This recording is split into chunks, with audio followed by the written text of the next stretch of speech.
Hi, this is Dennis with Second Chance Tackle, and today's star of the show is an Ocean City 167 fishing reel. This was made in Philadelphia. It's a 4.0 size reel. It's a very big, heavily fortified, well-made fishing reel for ocean trolling. It was made in the 1950s. And you can see, like most reels would normally have a single bar, these have double bars across. They have the harness lugs for putting your harness on when fighting a fish. And this one is in beautiful condition. I think from my test, the only issue seems to be that we don't have an anti-reverse. And let's see, we have a free spool and everything else is working. So we're going to show you how to take this reel apart, how it was made. We'll harken back to a day of beautiful engineering by the Ocean City Manufacturing Company. They went out of business in 1957, so the reel is from the 50s or earlier. I'm thinking from what I'm seeing here, probably somewhere in the 1950s. They were acquired by a company called True Temper. Some of you may recognize that name. True Temper was into all kinds of sporting goods, made golf clubs and other things, and they acquired Ocean City, which just in the late 50s they ran into trouble financially. The products were on the higher end of the pricing side of the market. At that point in time, you were starting to see some foreign imports come in, and well, one thing led to another, and their market declined, and eventually they fell on hard times. So they put themselves up for sale. True Temper purchased them. They kept making the Ocean City reel kind of as a sub-brand for a while, and then they just replaced the branding with True Temper. So sometimes you'll see a True Temper reel with the same look, feel, fashion, and everything that just says True Temper, not Ocean City on it. That's sort of typically of the 60s. Well, I'm taking off the exterior pieces. I had a little trouble with this star adjuster. You do from time to time that internal screw that holds the handle on sometimes peens it. And so I'm using the handle as a wrench. That little square fits over the outside. If you hold that on and back the star adjuster off, typically you can walk it up. It's just a little tougher than the way you would like to take it off. It should just kind of spin freely. It's also going to be a little bit of an issue because we don't have that anti-reverse in here. And there's a slot in this gear sleeve here that I'm holding with a screwdriver just to complete the last part of that. So there you go, that's off. And this probably needs drags because this was pressed all the way down, and the sleeve for this reel is inside the collar here. So there's no way that drag could have been functioning either. That's why I was just testing it to see maybe if it was the drag that was holding it back. It's not. We're going to find some pen drags that should mirror the ones that are here and enable this reel to have the drag force it needs to fight those fish. So while I'm taking you off these exterior pieces, there's lots of screws in this one. I'm going to encourage you to subscribe to my channel. We're on our way to 20,000 subscribers, and I need each and every one of you to help me get there. I appreciate each and every one of you that has subscribed already. And if you like the art of reel repair, if you like to see how reels are serviced, how they're made, how they come apart and all go back together again, well, this is what I try to do in the channel. I also try to give you a little bit of insight into how the reel was made, when the reel was made, who it was made by, where they were from, some of their successes and failures, and so on. So if you like that, please subscribe. And if you do subscribe, hit that notification button. That'll let you know when I'm posting new videos. And that should help you to determine whether you want to see that video or not. Okay, we'll get some things falling out here. We have the harness lug just fell out. That's a good reminder to tell you to take pictures along the way. If you're taking off pieces and parts haphazardly and you don't remember how they go back together again, well, those pictures will help you. When I take the pieces and parts off, I put them in a parts tray. This is a fast food container that's acting as a parts tray. And the reel is in very good shape. I notice there's one little chip in the side here. That happens all the time with these hard side plates. And you should notice as well that these 3 screws that are below that go into the reel seat are just a little bit shorter than the other screws. And just note that so that when you go to reinstall the reel, you can see how they go back together and they go in their proper places. If you put a long screw here, it's going to protrude through the reel seat. And when it goes through that reel seat, you're going to find that it has a, it's going to be sticking out here, and that can grab the line. Well, this is a typical design. The good news is the dog is in there. The good news is the spring is in there. I'm going to guess that it's just misset in how it's in there. And it may actually be that it's jammed here. Yeah, this is coming across. You can see that there's a space right here between the bridge and the side plate. And chances are that because that bridge is not set all the way in, that's why our collar is not coming out, and that's why your drags appear to be very well worn. We're going to do a cleanup on this. This is in pretty good shape, but I do want to get this old grease that's kind of coagulated here. Let's just scrape that off. And again, this is either plastic or Bakelite, or to use the term of the time, space age material. I'm not quite sure what it is. But the one downfall to this is that it can crack, particularly if it's banged against the side of a gun wall or a pier or something like that. All right, I'm going to use a little rod and reel cleaner just to get the, there's a little bit of old greases and the like here. Rod and reel cleaner on the back of our kitchen scrubby pad. Clean all of that up and restore its luster. Do the same thing here, just kind of work them through the posts.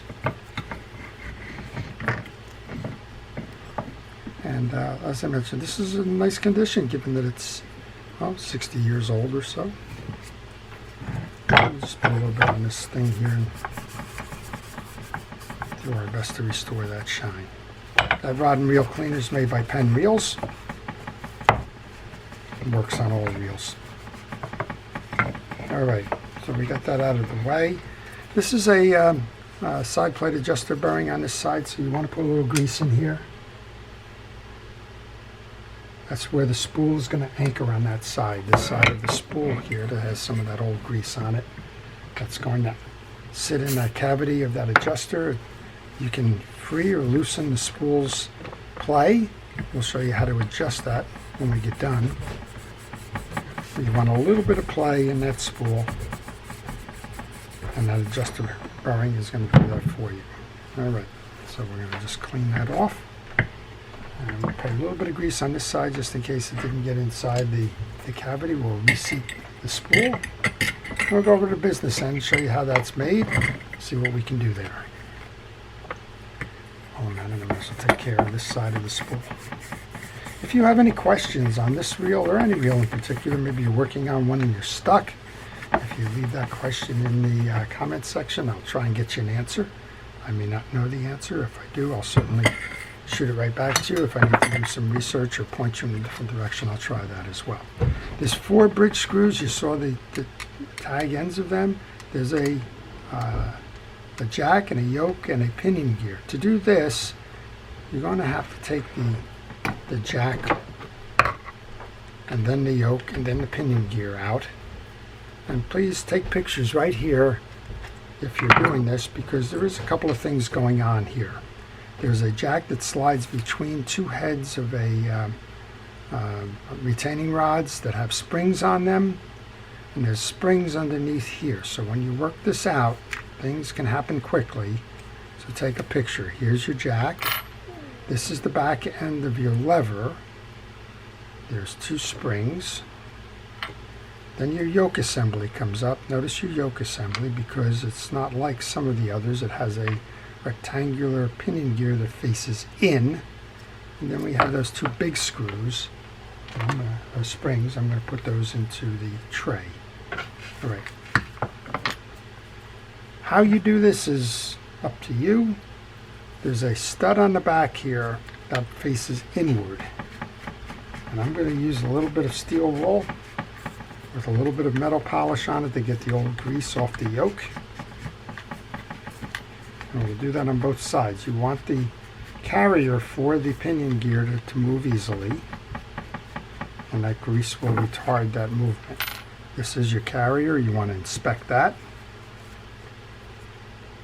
And notice that there's two sides of the carrier. There's a side that has the grooves on it, and there's a side that's flat. The flat side faces in with that groove pointing backwards. A little bit of grease into the channel. A little bit of grease onto the shoulders of the yoke. And that's how you set your yoke. Check your teeth on your pinion gear. These are all fine.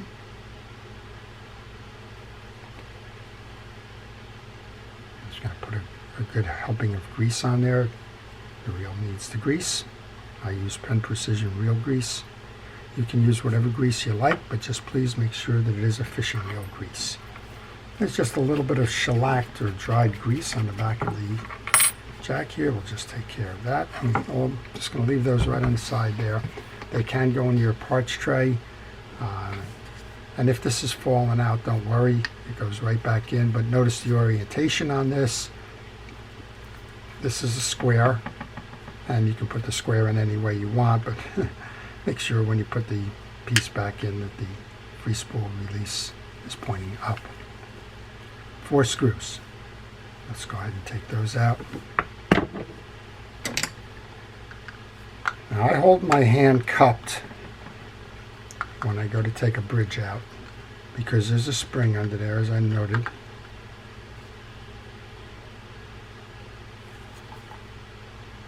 Three screws. Well, there's a little bit of an oddity right there. Most have 4.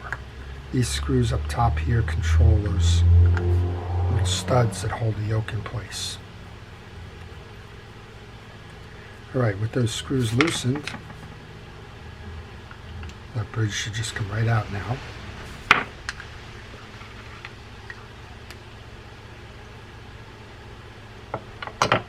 And this is our setup for the bridge, and this is the spring I was looking for the anti-reverse. So it seems that somehow that spring has worked itself clear and lost contact with the anti-reverse dog. I'm going to remove that spring just so it doesn't shoot. It's got a little stud inside that spring. That's going to go into my parts tray. This is your anti-reverse dog. Just clean all the junk off of that.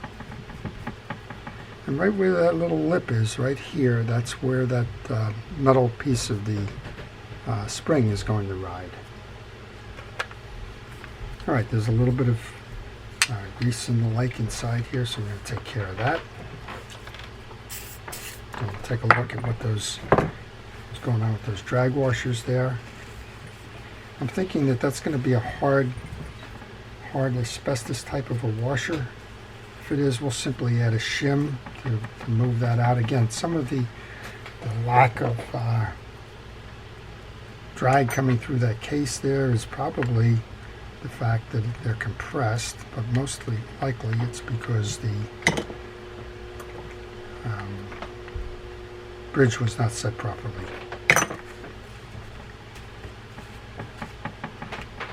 Okay, case is cleaned.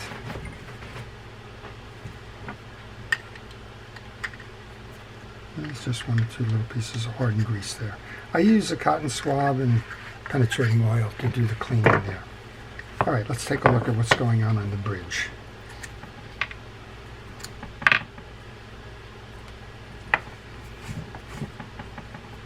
There should be a pin here that we want to push through. That pin is going to allow us to remove the gear sleeve. You can see it's just starting to get pushed through there. That pointer I had, or awl, was just a little bit too thick to accomplish that, so I'm going to grab that now with the pliers.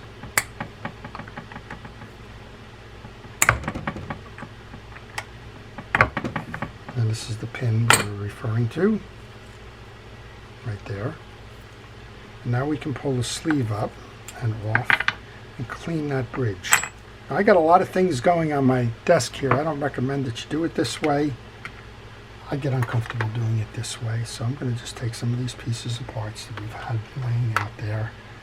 And I'm going to get them out of harm's way before I knock one of them on the floor and have to go running around trying to find it. All right, we're going to take our steel wool again and clean off the old dry grease on this bridge. And we'll take a look at those washers, see what we have in there. All right, that'll certainly make this bridge run a whole lot smoother there. This looks to be the size of a Penn Jigmaster drag washer. I was right. These have the old single asbestos washer in there, so not much you can do about that. That's set. This is set. I think what we'll do is we'll put a little cap on there, because this is a lifetime kind of a washer. You don't need to do anything there. So let's go ahead and put some of this back together now. We're going to take the grease and put the grease on the inside bridge post.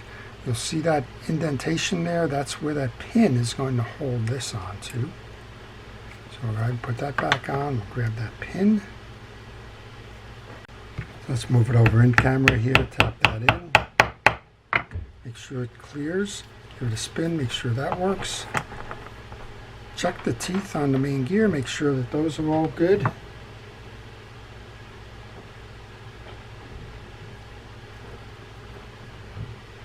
We're going to put a little bit of grease onto that drag washer. I'm hesitant to take that out because of the material. It may be cork, it may be asbestos. Either way, it may be fragile. All right, that goes on, this goes on. And I'm going to grab a spacer washer just because I didn't like the way that the other piece was sitting there. And there should be room in the case here for that washer. Actually, we have that washer. It was on the inside. It belongs there. Maybe that's a little bit of what happened there as well. Okay, that's your bridge. Okay, so for the reassembly, if somebody had this apart and that's why they couldn't get the dog working, chances are they didn't take this post out. So we want to take that post out, and you'll see why in just a moment here.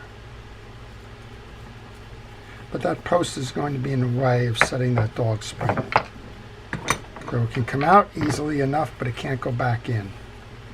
When you take your main gear now, we've greased everything up. You're going to want to take the main gear and set it approximately at a 45. Now this is going to be where you're enabled to set your anti-reverse. Bring this screw through. We're going to get our anti-reverse. This is your dog.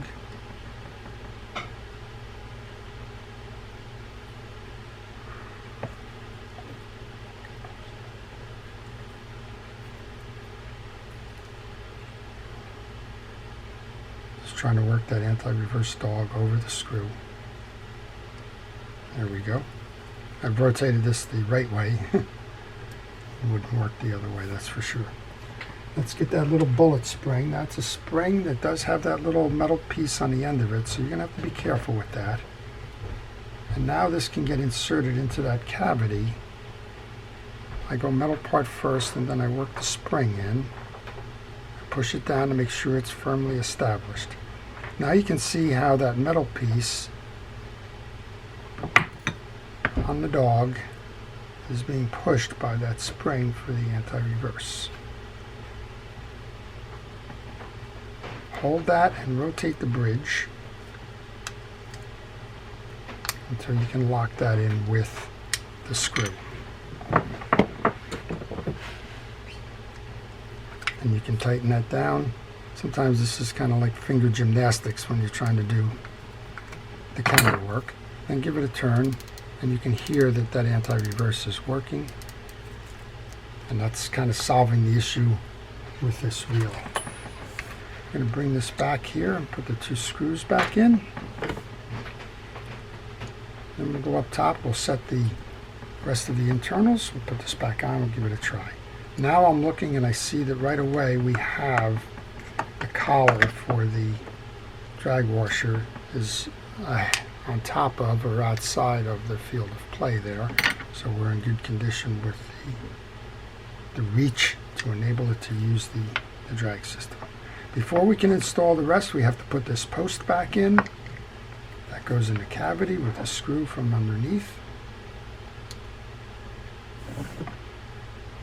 And we'll tighten that down. And important to note when you're doing this, you have to get the alignment right on it so that you can have the channel for the yoke clear. So one of the things you might want to do is bring your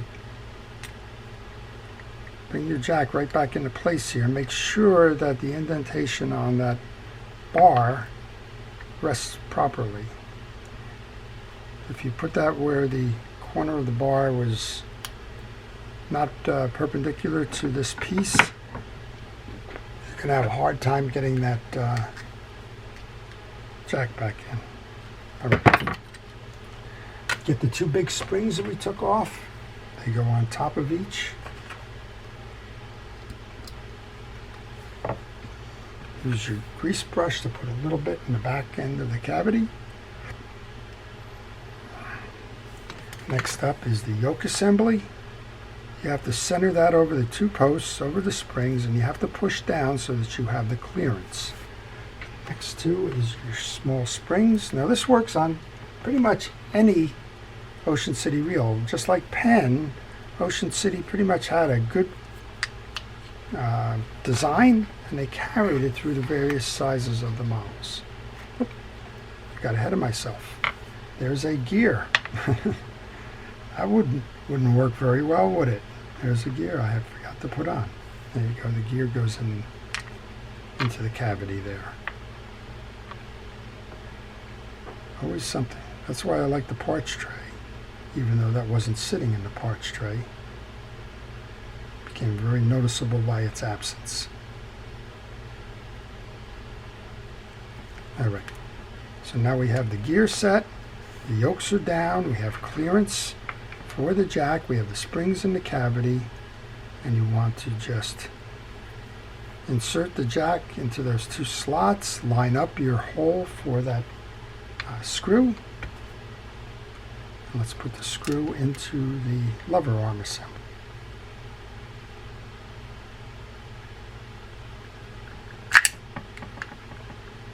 All right, tighten that down. I think we got it all there. And once it's tightened, you want to try. Now these free spools do not go left and right like you would see on some. They pull in and out.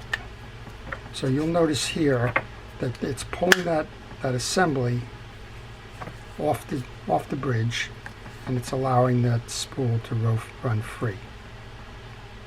All right, a little bit of grease onto the spool shaft. Let's reinstall the side plate.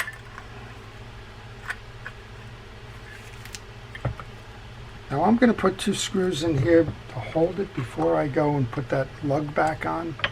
It's hard for me, probably hard for you as well, to try and put the lug on as the first piece of this, just because there's one more balancing act that would need to be done there. We'll put the 2 screws on the side plates here.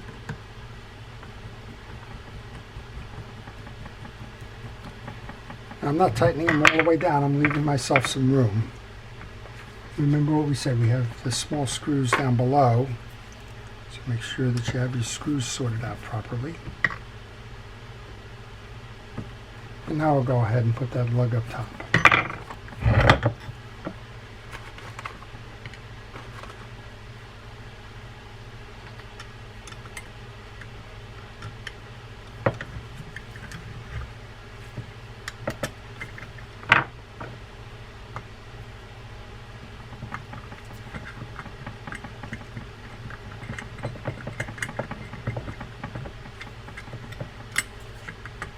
Okay, to save some movie time, we're going to just go ahead. I'm going to stop it here. We'll tighten all these screws down and come back.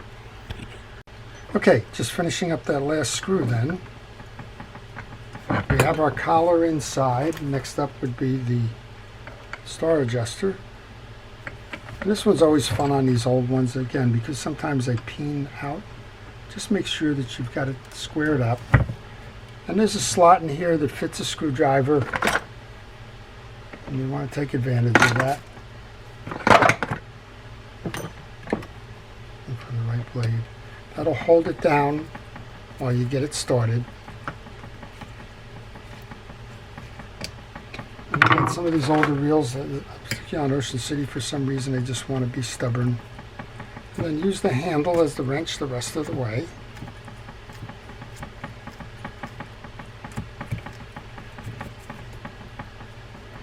Alright, good time to see if it's spinning. Look at that. What a beautiful reel. Finger drive. Let's give it a open up, make sure that that works. It does. Well, gorgeous reel. Do we have the anti-reverse? Hey, we do. That's the problem that it came in for. Alright, if we didn't take this reel apart, you could add a drop of oil. That'll help lubricate that gear sleeve. And now we want to use their included wrench to tighten this down and complete the fishing reel. Needless to say, a 60-year-old reel with mechanical problems and needs of parts, well, they're not available. As I mentioned, some of these you could probably get away with some pen drags because they are close, not because they were in any way related as a company, but some days it just doesn't work out for you, and my battery just died. So I apologize if this is a little skippy here. So we've tightened down the handle nut. This wrench goes right over the nut. You align that screw from the wrench with the hole in the handle. Tighten that down. And now you know where your handle wrench is the next time goes around. Let's give this a ride then. This is a little tight on this handle. This is a tough one. I'm going to just use some penetrating oil there because that's about all you can do. Whatever material it is that they used on this knob in the molding process, it tends to swell and grab the inner stud coming off the handle. I've had people tell me use heat on it and some other things. It's a really hard one. You'll also notice the seam line here, and that handle tends to crack from time to time. But WD-40 just did it there, or penetrating oil just did it there. Nice smooth operator as we knew it was going to be before because, well, we twirled it when we did the star adjuster. Make sure that your free spool is working. It turns real nice and smooth. I said we would show you how to adjust the spool, but it's working right. There's just a little bit of a knock in that, and that's exactly what it should be. If you needed to tighten that down, you would tighten this down by turning it clockwise. If you needed to loosen it up, if it was pressed in, you would reverse it a little bit. But that's all you need to do on this Ocean City 167. So that's it. If you're a first responder and essential personnel, thank you for everything it is that you've been doing to keep us safe. And to everybody, good luck fishing. Stay safe, stay well, and please stay watching. This is Dennis with Second Chance Tackle.